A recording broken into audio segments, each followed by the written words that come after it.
আসসালামু আলাইকুম, আশা করি আপনারা সবাই ভালো আছেন। তো ফিবোনাকি রিট্রেসমেন্ট নিয়ে ভিডিওর একটা ডিমান্ড আসছে, তো এই কারণে আমি আজকের এই ভিডিওতে ফিবোনাকি রিট্রেসমেন্ট সম্পর্কে বিস্তারিত ধারণা দিব আপনাদেরকে। কিভাবে ব্যবহার করে, কোথা থেকে আসছে ফিবোনাকি রিট্রেসমেন্ট, এই সম্পর্কেও জানাবো। তো তার আগে আমি বলে নিচ্ছি যে আপনি যদি আমার চ্যানেলে নতুন হয়ে থাকেন তাহলে প্লিজ আমার চ্যানেলটা সাবস্ক্রাইব করে সাথেই থাকবেন, কারণ এই টাইপের ভিডিও বানাতে ভাই অনেক কষ্ট হয়, তো অনেক রিসার্চও করা লাগে। কারণ নিজে নিজে হয়তো বা ইউজ করার আগে আমি ইউজ করতে পারি, কোনো ব্যাপার না, বাট একজনকে জানানোর আগে একটা রেসপন্সিবিলিটি কাজ করে। তো নিজেও অনেক রিসার্চ করে তারপরে ভিডিও বানাতে হয়, তো অনেক কষ্ট হয় আমাদের। তো তাই সাবস্ক্রাইব করে সাথেই থাকবেন। আর আপনি যদি ফিবোনাকি রিট্রেসমেন্ট নিয়ে দ্বিধাদ্বন্দ্বে থাকেন যে না আপনি যদি ফিবোনাকি রিট্রেসমেন্ট ব্যবহার নিয়ে আপনার যদি সংশয় থাকে, তাহলে আমি আপনাকে গ্যারান্টি দিয়ে বলতে পারি ইনশাআল্লাহ এই ভিডিও দেখার পরে আপনার আর ফিবোনাকি রিট্রেসমেন্ট নিয়ে কোনো ধরনের কোনো প্রশ্ন থাকবে না। তো চলুন শুরু করা যাক। প্রথমে একটা জিনিস দেখায়নি, সেটা হচ্ছে যে এই যে ইনি হচ্ছে ফিবোনাকি, ইতালির একজন গণিতবিদ। তো এনার একটা ধারা আছে, নাম হচ্ছে ফিবোনাকি ধারা। তো খুবই সিম্পল, ধারাটা কি? তো এই ব্যক্তি ইতালিয়ান একজন গণিতবিদ ইনি।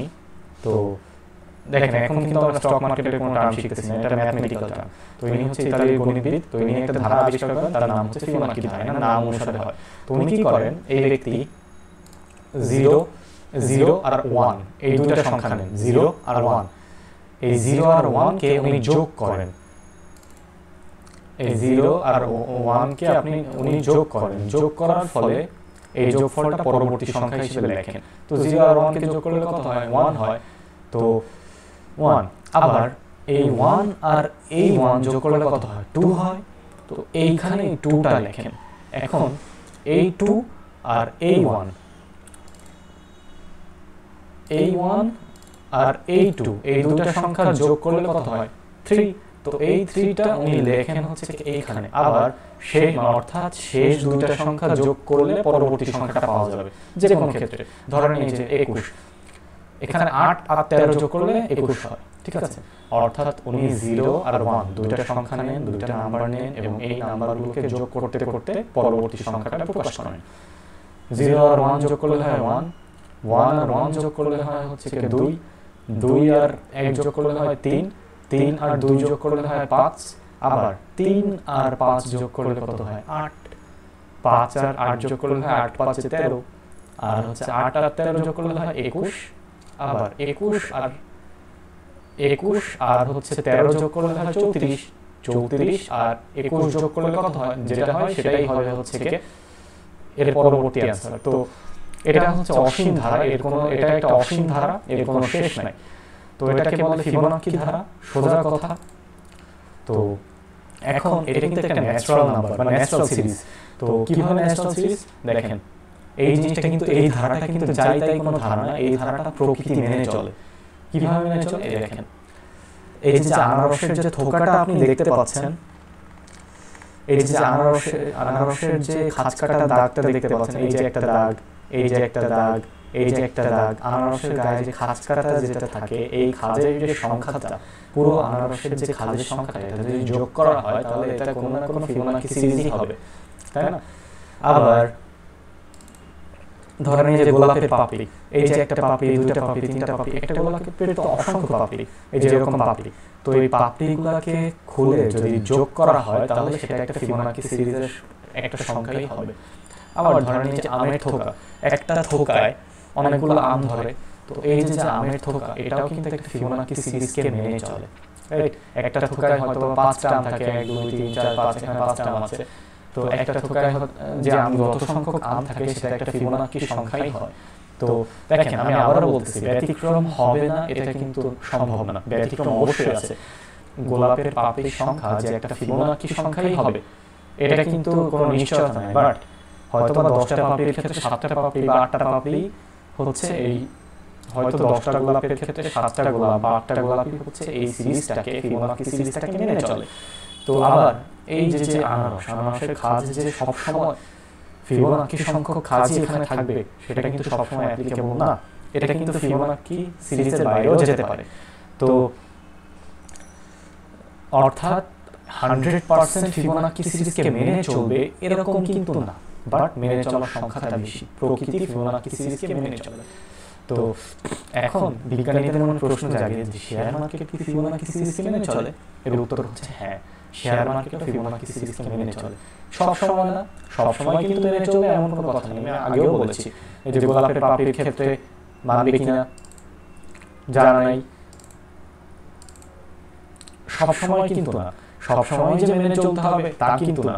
গোলাপের পাপড়ি কিন্তু একটা মানে গোলাপের পাপড়ি 10টা গোলাপের মধ্যে কিন্তু 2-3টা গোলাপ থাকতেই পারে যার পাপড়ির সংখ্যা ফিবোনাকি সংখ্যা না। আবার আনারসের অনেকগুলো আনারসের মধ্যে কিন্তু 2-1টা আনারস থাকতেই পারে যার মানে যার হচ্ছে খাজের সংখ্যা কোনো একটা ফিবোনাকি সংখ্যা না। এটা হতেই পারে, এটা ব্যতিক্রম। আবার আমের থোকাতেও কিন্তু অনেক ক্ষেত্রে এই কেসটা হতে পারে যে ফিবোনাকি সিরিজ হলো না। তো সেক্ষেত্রে কিন্তু এটা মানে এটা একটা এক্সেপশন, তাই না? তো exception never be an example.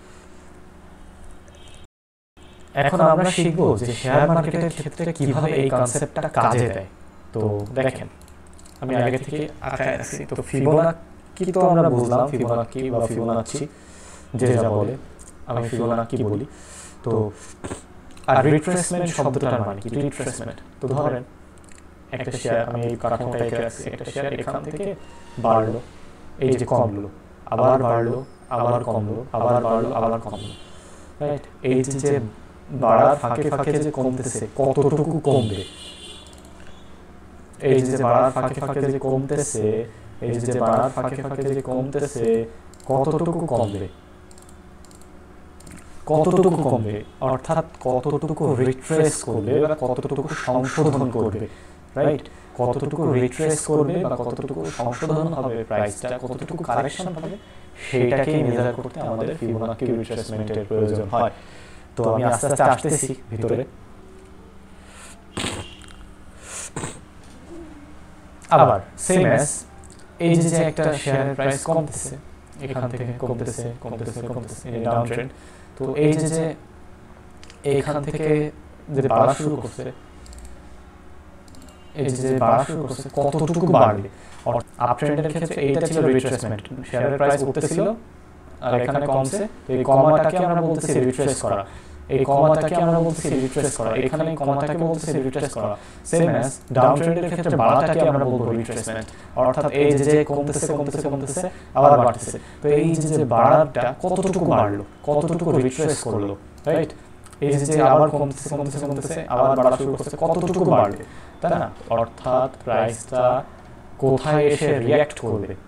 প্রাইসটা কি এখানে এসে রিঅ্যাক্ট করবে, নাকি এইখানে এসে রিঅ্যাক্ট করবে, নাকি এইখানে এসে রিঅ্যাক্ট করবে? এই রিঅ্যাকশনের জায়গাটা আমরা মাপতে পারি হচ্ছে ফিবোনাকি রিট্রেসমেন্ট দিয়ে। এটা হচ্ছে কেন আমরা ফিবোনাকি রিট্রেসমেন্ট ইউজ করি, এবার আমরা দেখব কিভাবে ব্যবহার করি। তো চলুন শুরু করি। এটা হচ্ছে কেন ফিবোনাকি রিট্রেসমেন্ট ব্যবহার করি। তো এবার হচ্ছে আমরা দেখব কিভাবে ফিবোনাকি রিট্রেসমেন্ট ব্যবহার করতে হয়। তো এজন্যই আমরা সর্বপ্রথম চার্ট ওপেন করে নিচ্ছি।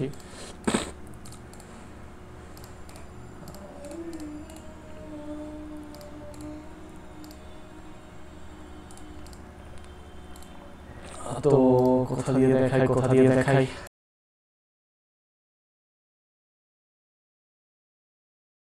এই যে এখানে একটা এই সুইংটাতে একটা ভালো উদাহরণ দেওয়া যায় ফিবোনাকি রিট্রেসমেন্ট। তো আপনি এই যে আমি লাগাই নিচ্ছি ফিবোনাকি রিট্রেসমেন্ট, এখানে আপনি ক্লিক করার পরে এই যে এখানে ক্লিক করে এই যে ফিব রিট্রেসমেন্ট বা ফিবোনাকি রিট্রেসমেন্ট এটা ক্লিক করবেন। তারপরে এই যে লোয়েস্ট পয়েন্টটা দেখেন, এই যে সুইংটা, এই লোয়েস্ট পয়েন্টটাতে আপনি একটা ক্লিক করবেন মাউসের, তারপরে হাইয়েস্ট যে পয়েন্টটা এখানে একটা ক্লিক করবেন, হাইয়েস্ট পয়েন্ট ওইটা, এই যে ক্লিক করলাম, এই যে হাইয়েস্ট পয়েন্ট, এটা লোয়েস্ট পয়েন্ট। তো ক্লিক করার পরে আমরা দেখেন এইটুকু চার্ট আমাদের কাছে আছে আর বাকিটুকু নাই। অর্থাৎ আপনি ধরেন আজকে এইটুকু চার্টে লাল ক্যান্ডেলটা পর্যন্ত ক্রিয়েট হয়েছে আর বাকিটুকু ক্রিয়েট হয় নাই। তো এখন ভবিষ্যতে বাজার কতটুকু কি হতে পারে না হতে পারে সেজন্য আমরা ফিবোনাকি রিট্রেসমেন্ট ব্যবহার করব। তো এই দেখেন এখানে কয়েকটা নাম্বার আছে, এই নাম্বারগুলো সম্পর্কে আমরা জানবো। এখানে 1 0.786 0.618, এটা হচ্ছে 618, আর হচ্ছে 0.5, আর হচ্ছে 0.382। তো এই যে কিছু নাম্বার আছে দেখেন, এখান থেকে প্রাইস বাড়লো বাড়লো বাড়লো বাড়লো বাড়লো, এখন দেখেন প্রাইস কমা শুরু করছে। এখন প্রশ্ন হচ্ছে যে এই যে কমা শুরু হলো কতটুকু কমবে, এটা কি এইটুকু কমবে, এইটুকু কমবে, এইটুকু কমবে, নাকি এইটুকু কমবে, কতটুকু কমবে, এইটাই আমরা মাপবো হচ্ছে ফিবোনাকি রিট্রেসমেন্ট দিয়ে। তো দেখেন আমরা একটু মেপে দেখাই। তো দেখেন এই যে এইখানে আসলো, আসার পরে কমতে শুরু করলো, এইটা হচ্ছে 0.5, এই যে 0.5 এইখানটাতে এসে শেয়ারটার ঘোরার সম্ভাবনা সবচেয়ে বেশি থাকে। 0.5 আর 0.6 অন 8, এই যে নিচের তিনটা স্টেপ, এই যে এই লাইনটা, এই ঘরটা আর এই ঘরটা, এই ঘর, এই ঘর, এই ঘর, এই ঘর, এই ঘর, এই ঘর, এই তিনটা ঘরে এসে রিট্রেস করার সম্ভাবনা বেশি থাকে। এই তিনটা ঘরে এসে রিট্রেস করার সম্ভাবনা বেশি থাকে। তো দেখেন 0.5 কে যখন হিট করলো সাথে সাথে এটা কিন্তু উপরে চলে গেল। তো এইভাবে ফিবোনাকি সিরিজটা কাজ করে, অর্থাৎ এইখানে এসে মার্কেটটা রিট্রেস করার সম্ভাবনা বেশি। এখন দেখেন এটা ব্যবহারের সুবিধা কি? অনেকে হয়তো বলতে পারে যে ভাই এখন তো এখানে তো গ্রিন ক্যান্ডেল তৈরি হয়েছে, তাহলে তো আমরা বুঝতেই পারতেছি যে মার্কেট একটা, অনেকে হয়তো প্রশ্ন করবে যে ভাই এখানে তো একটা গ্রিন ক্যান্ডেল ক্রিয়েট হয়েছে, তার মানে তো মার্কেট উপরে যাবে। হ্যাঁ, উপরে যাবে, কিন্তু আপনি ফিবোনাকি রিট্রেসমেন্ট ব্যবহার করে এই জিনিসটা আপনি আরো শিওর হতে পারেন যে এই ক্যান্ডেলটা, এই গ্রিন কালারের এই ক্যান্ডেলটা তৈরি হয়েছে 0.5 এর কাছে, অর্থাৎ এখান থেকে মার্কেটের রিভার্স করার সম্ভাবনাটা একটু বেশি, রিট্রেস করার সম্ভাবনাটা একটু বেশি। তো তাই এইখানটা থেকে মার্কেট ঘুরে যাচ্ছে। আবার আমি আরো দু একটা এক্সাম্পল দেখাই, তাহলে হয়তো পরিষ্কার হবে। আর হ্যাঁ, অনেকের মনে প্রশ্ন জাগে যে ভাই ফিবোনাকি যে রিট্রেসমেন্ট এটা আমরা লাগাবো কোথায়? এটা লাগাবেন আপনারা আগের সুইংয়ে। ধরেন আমি এখান থেকে আমি ফোরকাস্ট করতে চাচ্ছি ভবিষ্যতে শেয়ারের প্রাইস কোন দিকে যাবে, তো তাই এর আগের সুইং কোনটা? এইটা। এর আগের সুইং কিন্তু এইটা, এই যে এইটা, এই সুইংটার আমরা বিবেচনা করে আমরা ফিবোনাকি রিট্রেসমেন্ট ব্যবহার করব। তো দেখি আমরা বর্তমানে লাইভ মার্কেটের কি অবস্থা।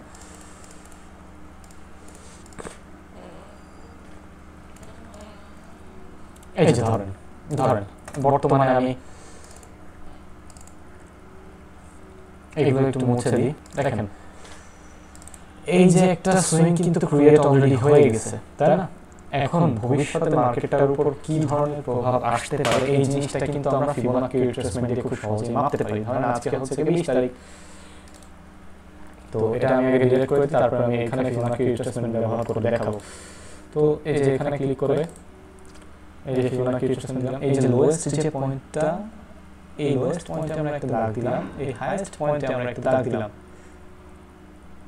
এই তো মার্ক করা শেষ আমার। তো দেখেন এই যে প্রাইসটা কমতেছে কমতেছে কমতেছে, দেখেন এই লেভেলটাতে চলে আসছে। এখন একটা গ্রিন কালারের যে একটা ডোজি ক্যান্ডেল ক্রিয়েট করেছে, এই ডোজিটা কিন্তু অতটা স্ট্রং না, তাই না? যদি এখানে ক্রিয়েট করতো বা এইখানটাতে এই ডোজিটা ক্রিয়েট করতো 5000, এই যে এইখানটাতে 5210 থেকে 5170 এর কাছাকাছি, এই লেভেলটাতে যদি এই ডোজিটা ক্রিয়েট করতো, তাহলে আমি বুঝতাম যে না, মার্কেট এখান থেকে এই যে এখান থেকে নিচে যাচ্ছে এবং তারপরে উপরের দিকে যেতে পারে, তাই না? একটা রিভার্স করতে পারে। অর্থাৎ কোথা থেকে মার্কেট ঘুরবে এটার একটা কনফার্মেশন পাওয়ার জন্যই আমরা এটা ব্যবহার করি। ধরুন এটা হচ্ছে বটম, এটা হচ্ছে হাই।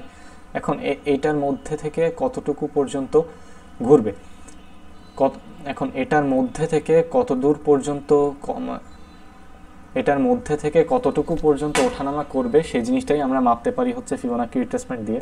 এখন দেখেন এখানে এই যে রেড কালারের যে জোনটা, এর বাইরে যদি এটা বেরোয় যায়, ধরেন কোনো একটা ক্যান্ডেল তৈরি হলো, কোনো একটা ক্যান্ডেল এই যে এইখানটাতে তৈরি হলো, কোনো একটা ক্যান্ডেল এই যে এইখানটাতে এরকম তৈরি হলো, তো বাইরে বেরোয় গেল। আমি যেটা বলতে চাচ্ছি সেটা হচ্ছে বাইরে বেরোয় গেল। হ্যাঁ, এই রেঞ্জের বাইরে বেরোয় গেল। এই রেঞ্জের যখন বাইরে বেরোয় যাবে তখন কিন্তু আর এই ফিবোনাকি রিট্রেসমেন্টটা কাজ করবে না। এই ফিবোনাকি রিট্রেসমেন্টটা কিন্তু তখন কাজ করবে না যতক্ষণ পর্যন্ত এইখান থেকে এই রেঞ্জের ভেতরে প্রাইস থাকবে, ততক্ষণ পর্যন্ত এই সুইংয়ের জন্য এই ফিবোনাকি সিরিজটা অ্যাপ্লিকেবল হবে। আমি আবারও বলছি, এইখান থেকে শুরু করে এই পর্যন্ত যে একটা ফিবোনাকি সিরিজ আমরা অঙ্কন করলাম, এই ফিবোনাকি সিরিজটা তখনই অ্যাপ্লিকেবল হবে যখন প্রাইসটা এর মধ্যেই আপ ডাউন করবে। এর বাইরে যদি উঠে যায়, এর উপরে যদি উঠে যায় বা এর নিচে যদি নেমে যায়, তাহলে কিন্তু ফিবোনাকি সিরিজ অ্যাপ্লিকেবল হবে না। এখন দেখেন ফিবোনাক্কি সিরিজের সবচাইতে বেশি রিট্রেস করে হচ্ছে এই লেভেলটাতে, 1 2 3, এই 3টা লেভেলে হচ্ছে সবচাইতে বেশি রিট্রেস করে। আমি একটু একে দেখাই, 1 2 3, তো 2টা হয়নি ভালো করে, তো 1 2 3 সবচাইতে বেশি রিট্রেস করে এই লেভেলটা থেকে, তারপরে এইটা, তারপরে এইটা, এই 3টা লেভেল থেকেই কিন্তু রিট্রেস করে উপরের দিকে বেশি যায়, তাই না? তো হোপস আমি বোঝাতে পেরেছি। আর এই দেখেন এই সুইংটা আমরা মাপবো, বা এই সুইংয়ে মার্কেট কোন দিক যাবে আমরা সেটা মাপার ট্রাই করতেছি, তাই হচ্ছে আমরা তার আগের সুইংটা নিছি, তাই না? তো সবসময় আগের সুইংটা নিতে হবে। তো আমি আরও দু একটা দেখাই। তো দেখেন এই যে এখানে একটা উদাহরণ দেওয়া যেতে পারে। তো এই যে হচ্ছে কি একটা লোয়েস্ট পয়েন্ট, এই যে হচ্ছে লোয়েস্ট পয়েন্ট, এই যে হচ্ছে হায়েস্ট পয়েন্ট দিলাম। এবার দেখেন এইটা লোয়েস্ট পয়েন্ট, এটা হায়েস্ট পয়েন্ট। আরেকটু ভালোভাবে এই তো ঠিক আছে, একটু পারফেক্ট আঁকার ট্রাই করবেন, তাহলে ভালো কাজ করে। তো দেখেন এই যে এখান থেকে প্রাইস বেড়ে এখানে গেল, এখান থেকে রিট্রেস করার সম্ভাবনা, এখান থেকে প্রাইস কমার সম্ভাবনা বেশি, কমলো, এই যে যেহেতু রেড কালার, কমার সম্ভাবনা বেশি, কমলো। এবার হচ্ছে যেহেতু কমতেছে তাই প্রাইস বাড়তে হবে অবশ্যই।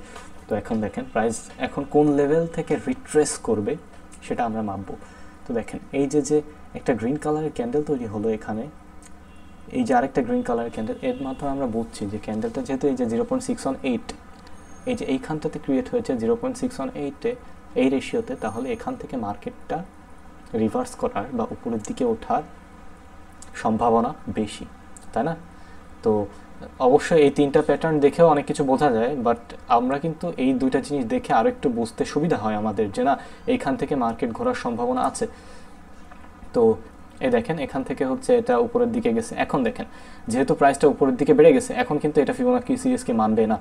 অর্থাৎ এই দিনের পর, এই যে 7ই অগস্ট 2024, এরপরে কিন্তু এটা ফিবোনাক্কি সিরিজকে মানে নাই, এরপরে এটা ফিবোনাক্কি সিরিজকে মানে নাই। অর্থাৎ পাবলিক সেন্টিমেন্টের কারণে হয়তো বা কম বেশি হয়েছে প্রাইসটা, যেহেতু সরকার পতন হয়েছিল এই টাইমটাতে 5ই অগস্টের পরে। তো এই যে সময়, এর বাইরে গেলে কিন্তু ফিবোনাক্কি সিরিজকে মানবে না, এইটুকুর মধ্যে থাকলেই মানবে। তো এই দেখেন এখানে ছিল রিট্রেস হয়েছে। আর আমি আরেকটু বলে নিতে চাচ্ছি যে এই ফিবোনাক্কি সিরিজটা আমি কোথায় ব্যবহার করব। তো দেখেন আমি আবারও বলছি যে ফিবোনাক্কি সিরিজ কিন্তু আপ ট্রেন্ড অথবা ডাউন ট্রেন্ডের ক্ষেত্রে মাপা যায়। তো আমাদের দেশে যেহেতু আমরা ডাউন ট্রেন্ডে খুব একটা ডাউন ট্রেন্ডে আমরা ট্রেড করি না, এইটুকু জায়গার মধ্যে ট্রেড করাটা অনেক রিস্কি হয়ে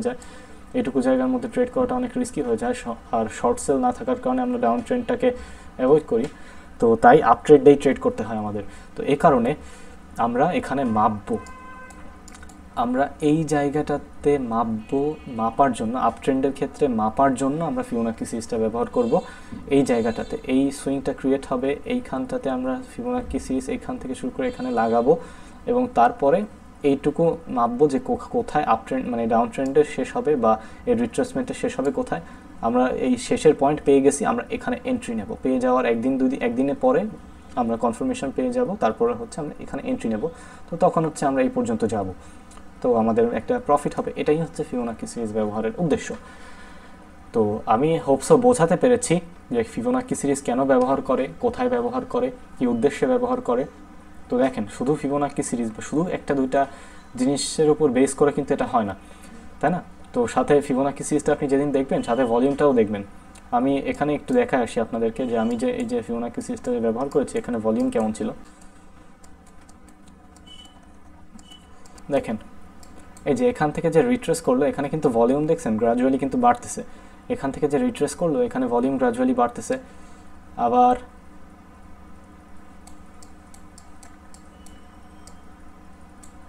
এই যে দেখেন এখান থেকে যে রিট্রেস করলো ভলিউম কিন্তু গ্রাজুয়ালি বাড়তেছে, তাই না? তো ফিবোনাক্কি সিরিজের সাথে সাথে ভলিউমও দেখতে হয়, আরও অনেক কিছুই দেখতে হয়। তো এই কারণে ভলিউমটা যদি আপনি দেখেন তো সেক্ষেত্রে এই জিনিসটা অনেক ভালো কাজ করে। তো স্পেসিফিক স্টকের ক্ষেত্রে এই জিনিসটা অনেক ভালো কাজ করে। তো ফিবোনাক্কি সিরিজটা আপনারা ব্যবহার করবেন। ভিডিওটা ভালো লাগলে একটা লাইক করবেন, লাইক করলে আসলে ভালো লাগে এই আর কি, রাইট? তো ভিডিওটা যদি ভালো লাগে একটা লাইক করবেন। আর কমেন্ট করে জানাবেন যে অন্য কোনো ভিডিও যদি আপনারা দেখতে চান বা কোনো ব্যাপারে জানার যদি ইন্টারেস্ট থাকে সেটা কমেন্ট করে জানাবেন। তো আজকের মতো এখানেই বিদায় নিচ্ছি। আসসালামু আলাইকুম।